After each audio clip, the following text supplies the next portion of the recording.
I'm not sure if this is the right place to post this, but after hearing stories and researching online, I'm fairly certain it was a Wendigo. Something attacked me, my son, and my girlfriend. We were camping in the far north of Washington. Because my girlfriend is extremely superstitious, she insisted on us bringing weapons. So I brought my combat knife and a 12-gauge shotgun, and she brought a .22 rifle and a freshly sharpened machete. Our son was only 3 years old at the time, and she and I were pushed to the brink by a park ranger who stopped us and, instead of confiscating our weapons, told us to be careful and stay safe. Then he directed us to the camp. When we arrived, we were told that several visitors had reported strange noises and a pale creature that mimicked the voices and sounds of people who weren't talking or appeared to be distracted.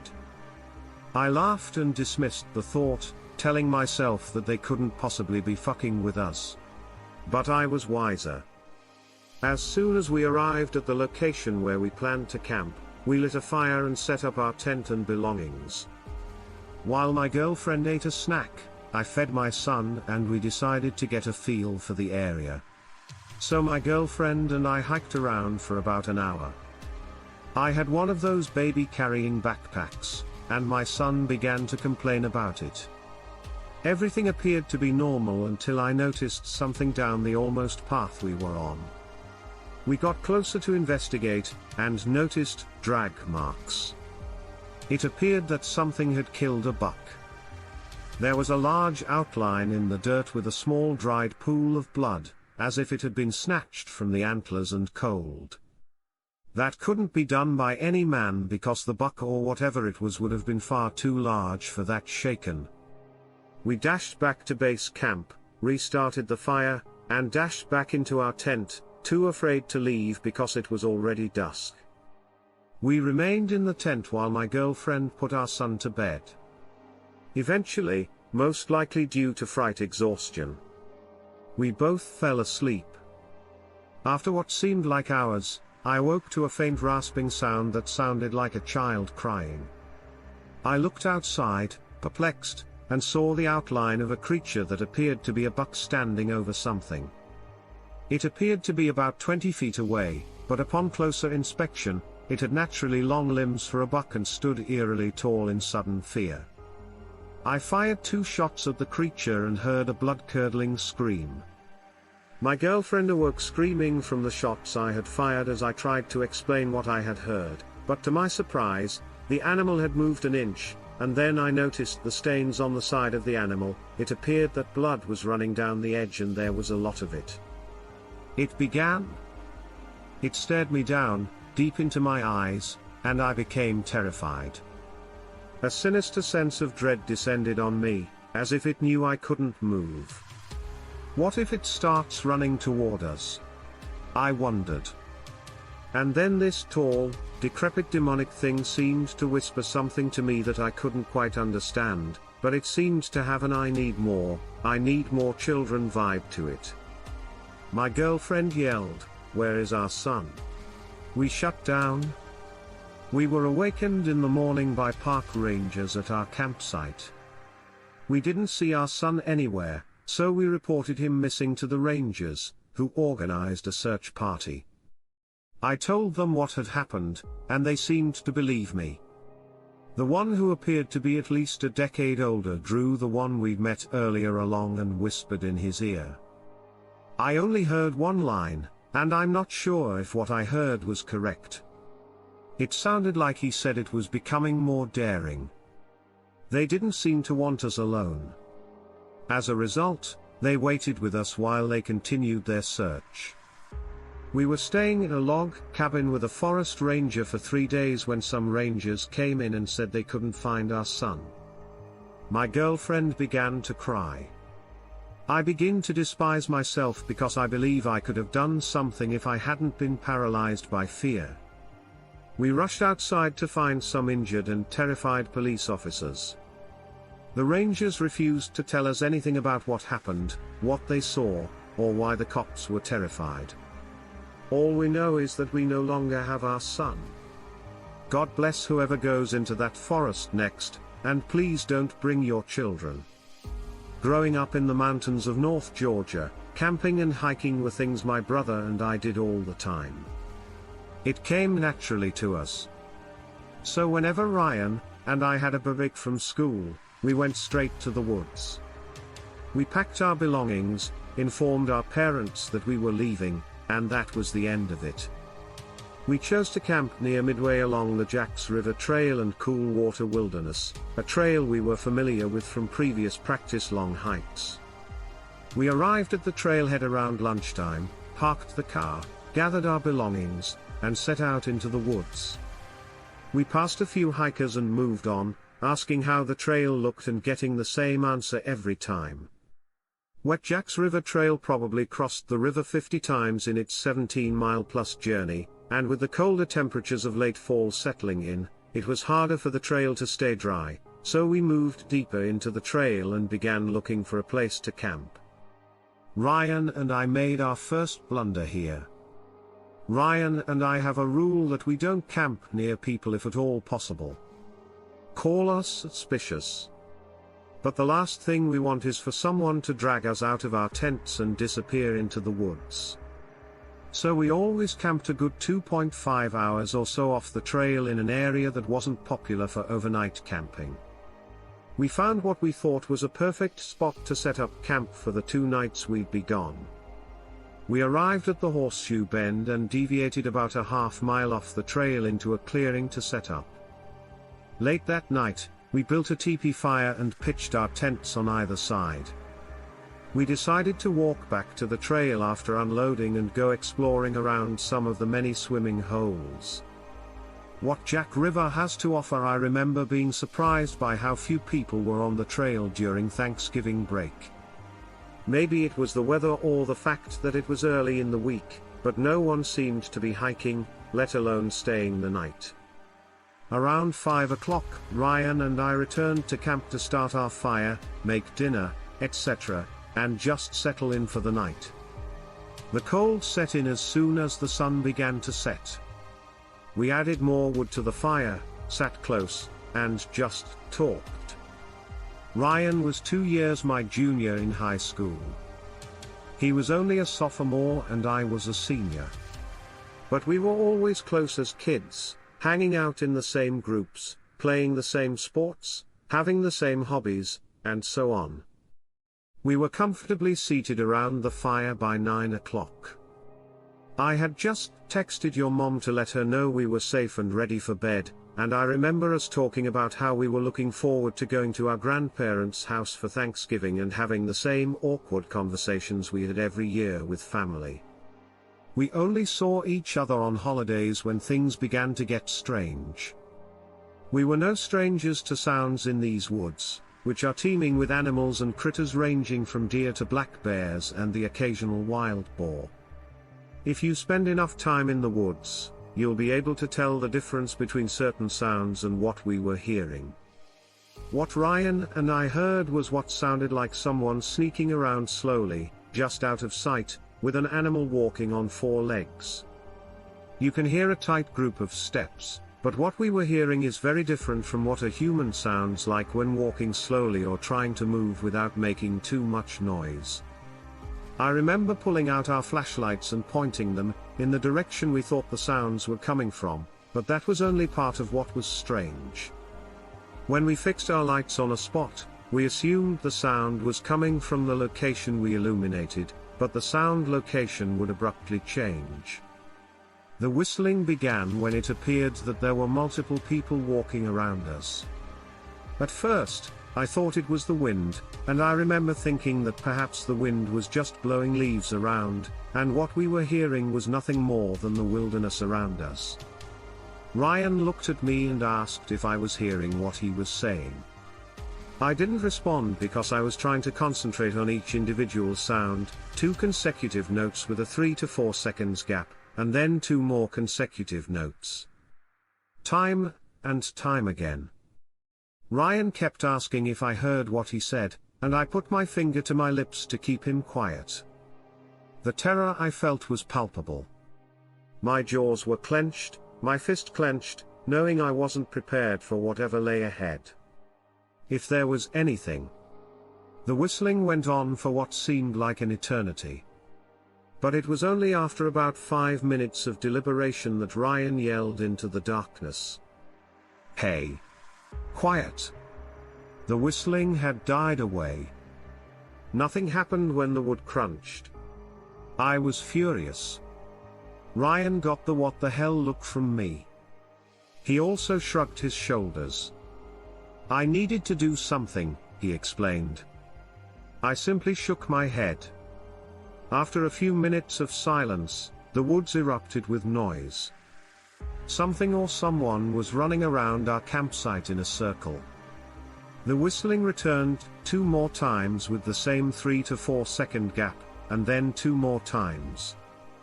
How could someone whistle so loudly while running without cracking? I was finished. I stood up, shining my flashlight in all directions, hoping to catch a glimpse of whatever was up with us, but there was nothing.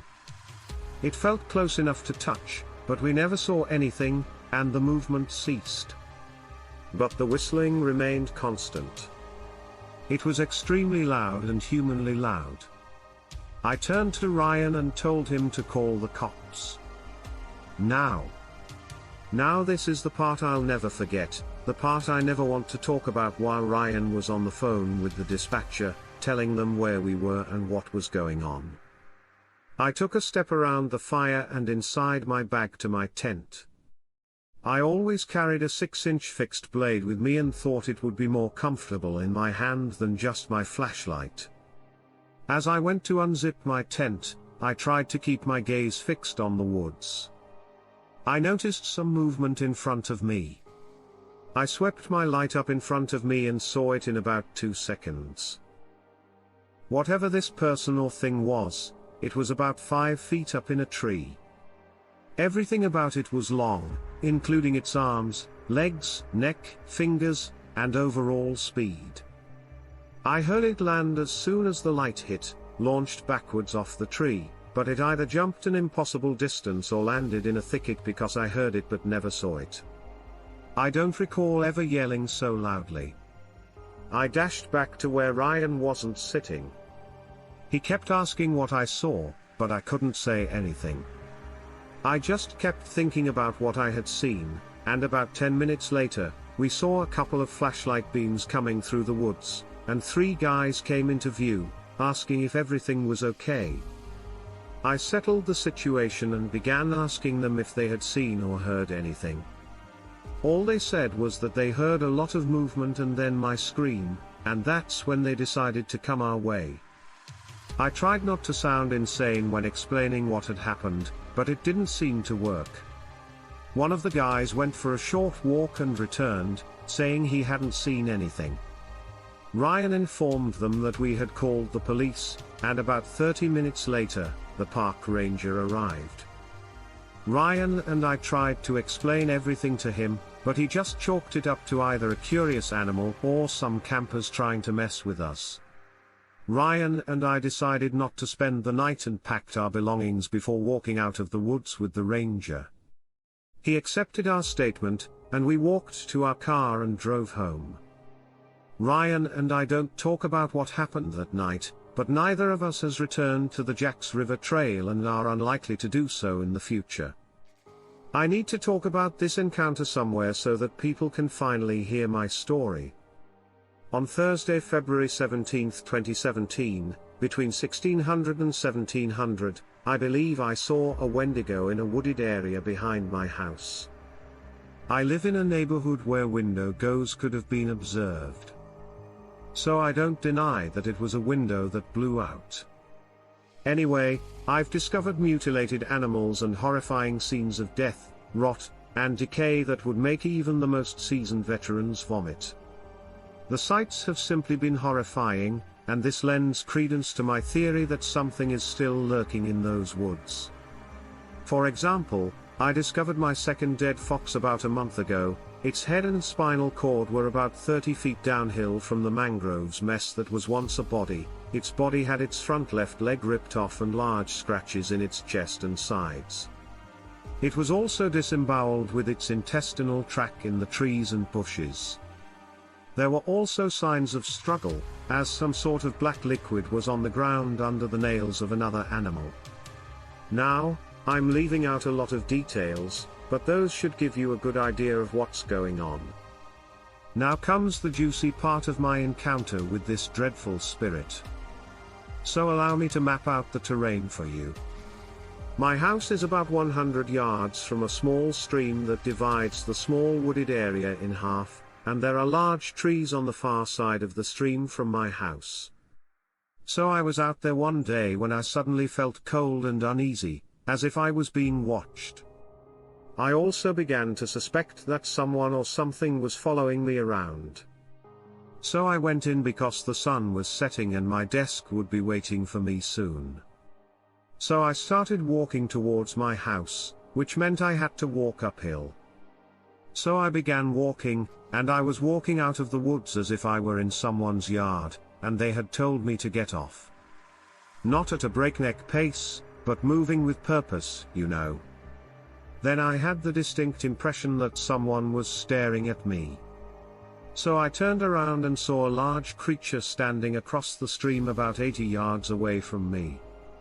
It then took a step towards me, and while I'm not particularly athletic, I'm also not particularly weak. I'd say it would take me about 30 to 40 seconds to run about 20 yards uphill through the woods. Yeah. I was out of there in about 10 seconds. It's the most terrified I've ever been in my life, and the most adrenaline has ever flowed through me. Now, I understand your curiosity. Is it possible that I was dehydrated or experiencing hallucinations?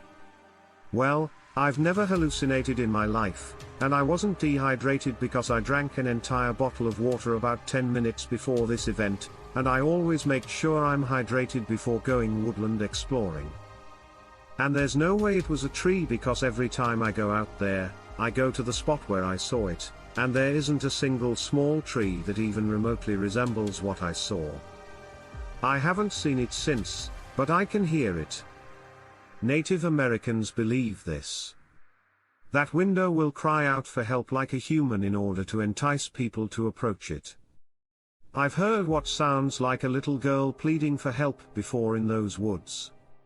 It is still frightening to talk about or think about. Could someone please assist me or tell me that I'm not insane? For years, my wife and I have been running that rat race with the family house in the city. The stereotypical American dream of 2 dogs and a cat, but the city took its toll and the neighborhood deteriorated. The crime rate increased. We even found ourselves looking for an exit. When I was offered a new job out of state, we seized the opportunity. It was a great career move, but we didn't want to relocate to a new city only to face the same issues. So we started looking around and discovered a great mountain community about an hour and a half away from the job, as well as a great ranch-style house with a large back porch, windows all over, and plenty of land.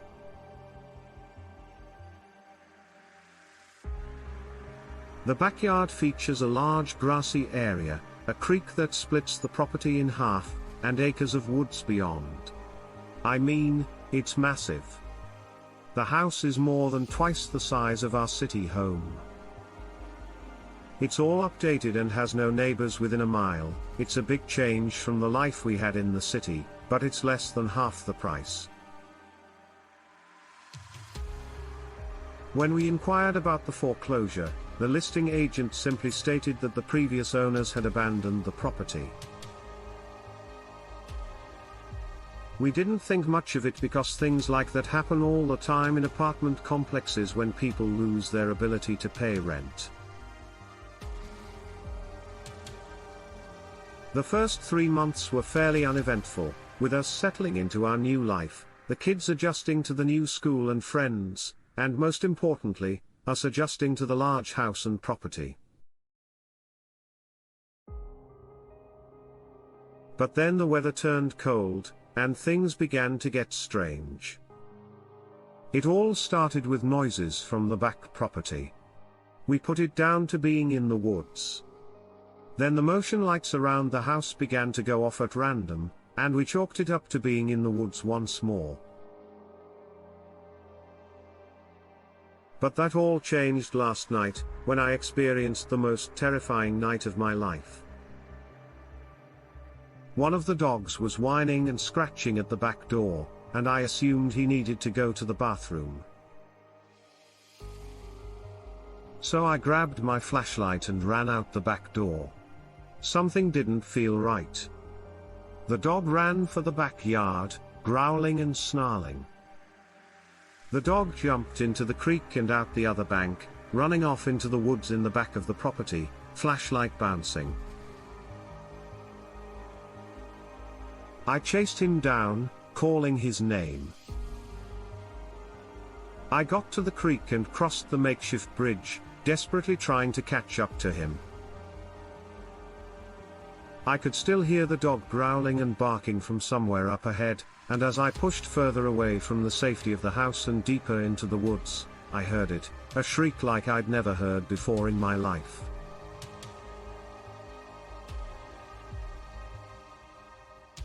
It sounded like a moaning wail and metal on metal. It echoed through the trees and stopped me dead in my tracks. My dogs bounded back to me and crouched behind me. When I turned around, I could see the warm glow of the house behind me.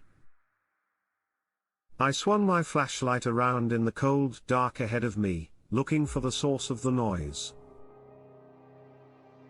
And then I heard something even more terrifying. "Babe," my wife's voice was all around me. The voice yelled. When I turned around, the noise could just barely make out the image of my wife, who was safely inside our house. The voice said again, "Babe, I'm right here." The voice came from further into the woods. Then another, equally clear voice spoke up. It was my father's voice. It summoned me out here. I swung the flashlight around again, catching a brief glint of light bouncing off of eyes. The creature was only in the light for a fraction of a second, but it was tall, perhaps 6 feet tall, and ashen white. It had long spindly fingers that grasped a piece of a pine tree, and then vanished. I turned around and ran back towards the house. I stumbled as I ran headlong into the icy creek. My dog dashed past me, back to the yard and up the porch. I dug my hands into the freezing muddy bank and dragged myself out, not looking back. When I got to the porch and scrambled inside, my wife ran over to me and asked what had happened. I simply shook my head. I'm still not sure what happened. Tonight, I was feeling increasingly uneasy. We kept the dogs inside as the sun began to set, and I haven't dared to look out the back door. However, as I sit here typing one by one, my motion lights in the backyard continue to flash. I'm the type of person who is skeptical of claims that the supernatural exists. My wife claims to be an empath and to see ghosts and dead people. And I'll admit that she's an excellent predictor of other people's emotions in the history of places and families.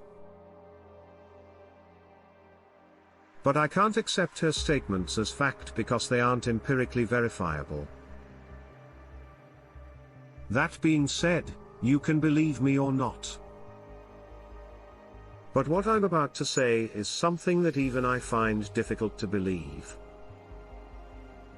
I can't say I've had any paranormal experiences in my life, but there are a few things that happened to me when I was very young that I simply can't explain. When I was about 12 to 18 months old, I had either a memory or a very vivid imagination of my life before birth, and I was floating up in the sky, standing on thin air with no land in any direction, and in front of me was a kindly made, middle-aged Native American man wearing a plain white robe.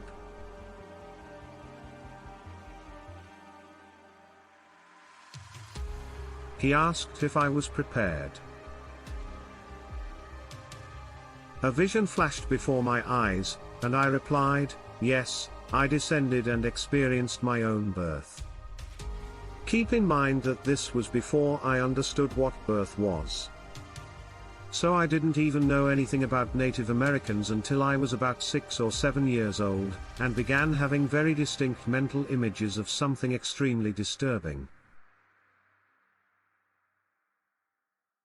What I saw was a dead face that was tanned, mummified, and emaciated. The eyes were glassy but horribly alive, with shrunken lips and nose. The 2 wide smiles and a full set of very white teeth were the creepiest features of the face. When I was about 9 or 10 years old, I read for the first time about an expedition or group in the Antarctic where several unfortunate members of the expedition or group died and were left behind.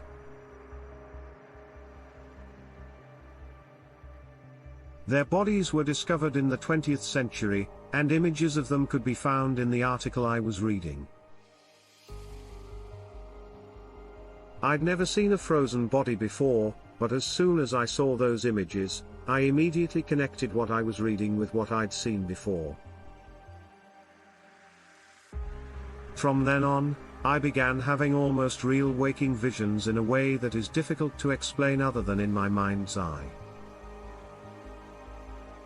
But not exactly as if I were looking at something that is basically my worst nightmare. I know it was 8 to 9 feet tall because its head almost touched the ceiling, a frozen corpse completely naked with long arms and legs. It was the same face I'd seen in my head before, but with shrunken features.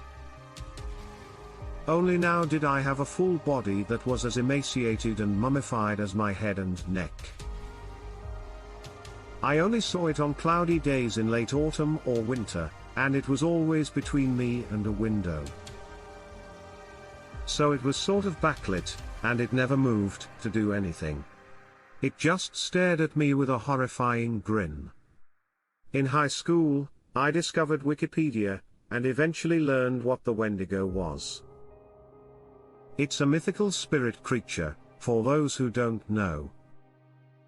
I was born in Connecticut and have 1% Native American ancestry. My ancestors arrived in America shortly after the Mayflower, and one of them married a Native American woman. Do you see where I'm getting creeped out? According to legend, the Wendigo was an evil spirit associated with winter starvation and cannibalism.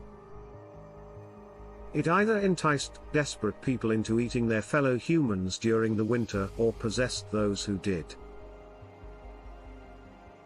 There are various stories about how it appeared, but most agree that it resembled a frozen corpse that was taller than a human.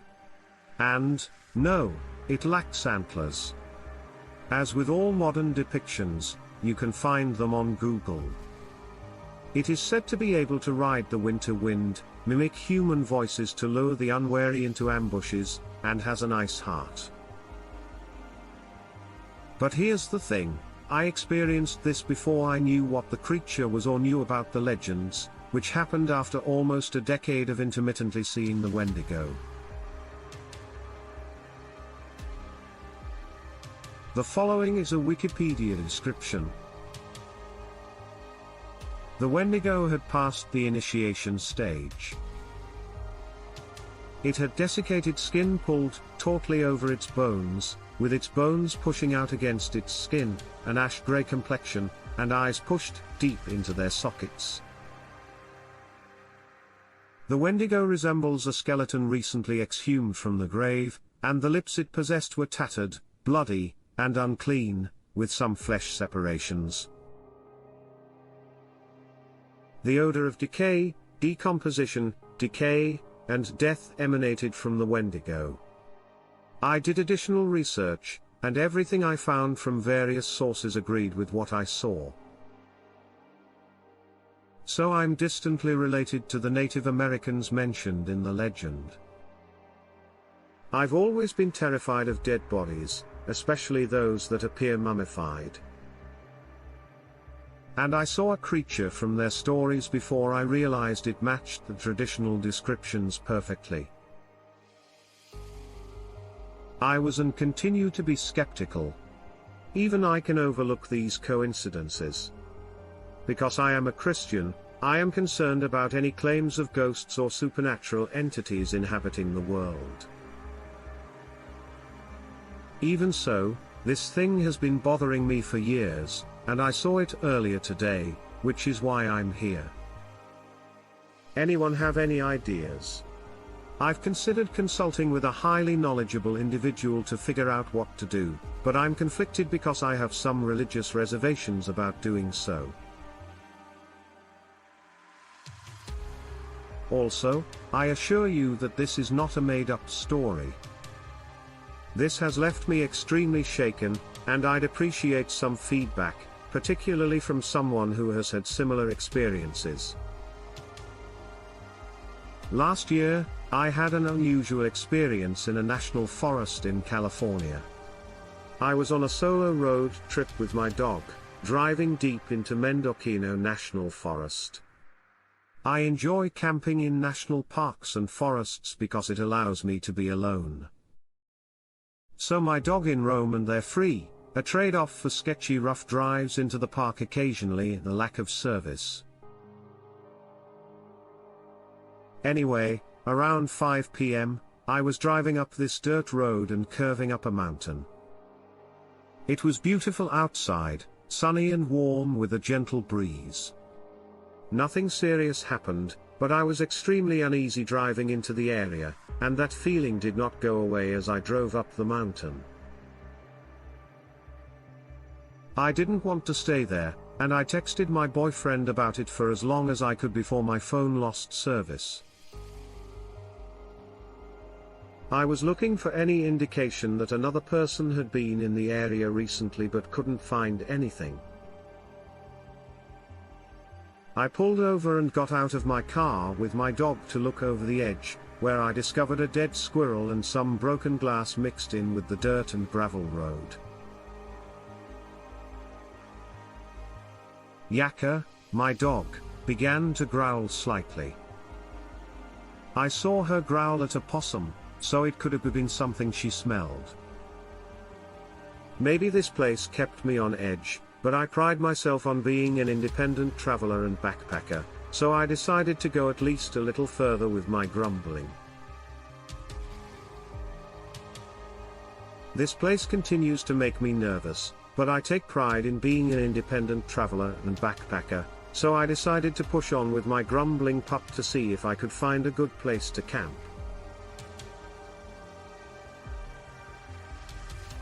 I continue to notice more than animals. Keep in mind, no one will be more than 5 to 10 miles up this thing, and that's assuming anyone is even there. But I hear men's voices, and they seem close, so I think I should call out to them. So I pulled over. But then I kind of freeze up and feel like I shouldn't. I can't get out of what they're saying, and there are no signs of people anywhere. And I get back in my car and drive slowly forward, looking around for where the voices might be coming from. I've never run into other people in a national park or forest when I've gone this deep in. An unsettling feeling grows about the voices that have come and gone a few times, and I give up and begin to turn my car around. I honestly don't recall your demeanor on the way down. I was terrified and focused solely on getting out of there. I just remember being surprised by her grumbling as we stood outside my car at a dangerously fast pace. I returned down the mountain without seeing anyone and decided to splurge on a hotel room for the night. I figured I'd be fine because large and open spaces can be intimidating. I told myself that the voices could have been echoing from a long distance away, but they just sounded close. Animals die, glass breaks, and nothing happens cool. But I remember this place, and it always comes to mind when I watch scary movies.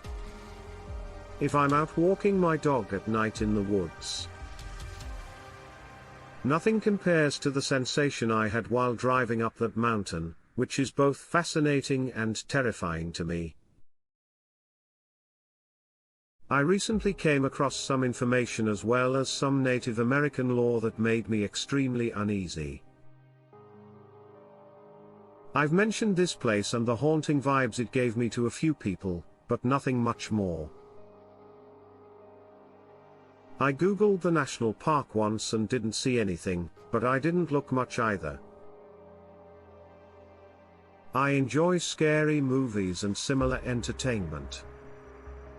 So, just yesterday, my boyfriend and I were finishing up a road trip. The sun had set and there were only 2 to 3 hours left.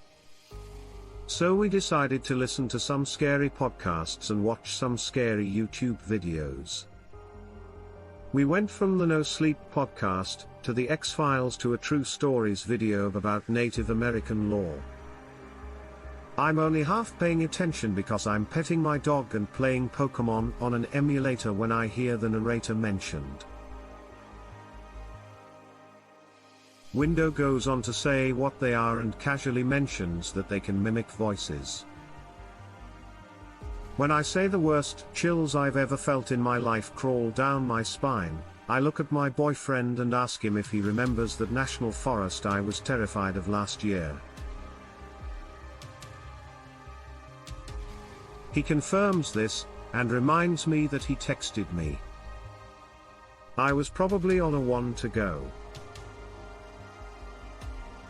I remember him saying that, but I didn't know much about their lore, so I assumed he was just being funny, like, yeah, Bigfoot is probably stalking you or some other dad joke, and he was like, no, I mean, I was mostly joking, but I said it specifically because you said you were hearing voices that you couldn't find a trace of.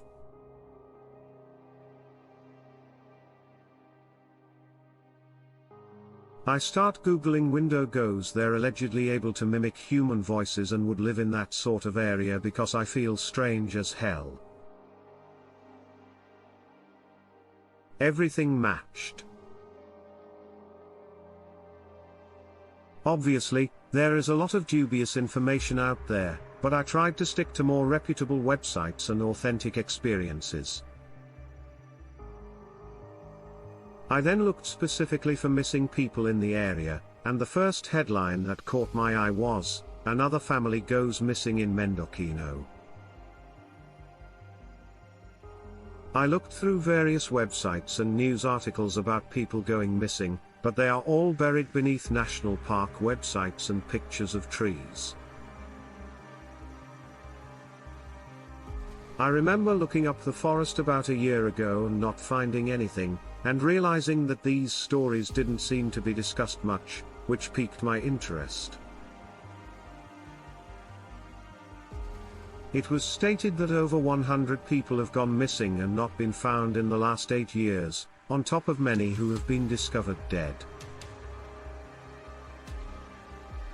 It's just my intuition being super spiteful.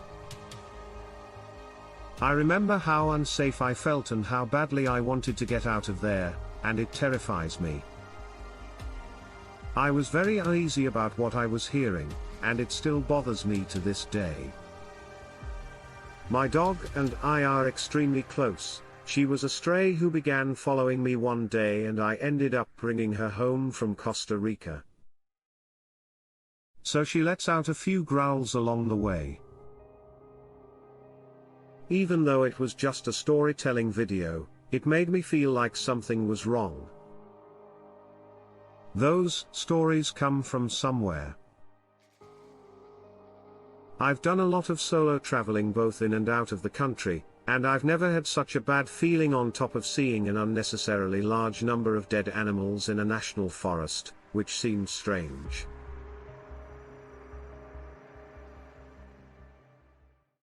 I don't think I'll do any more solo traveling unless it's in close proximity to civilization.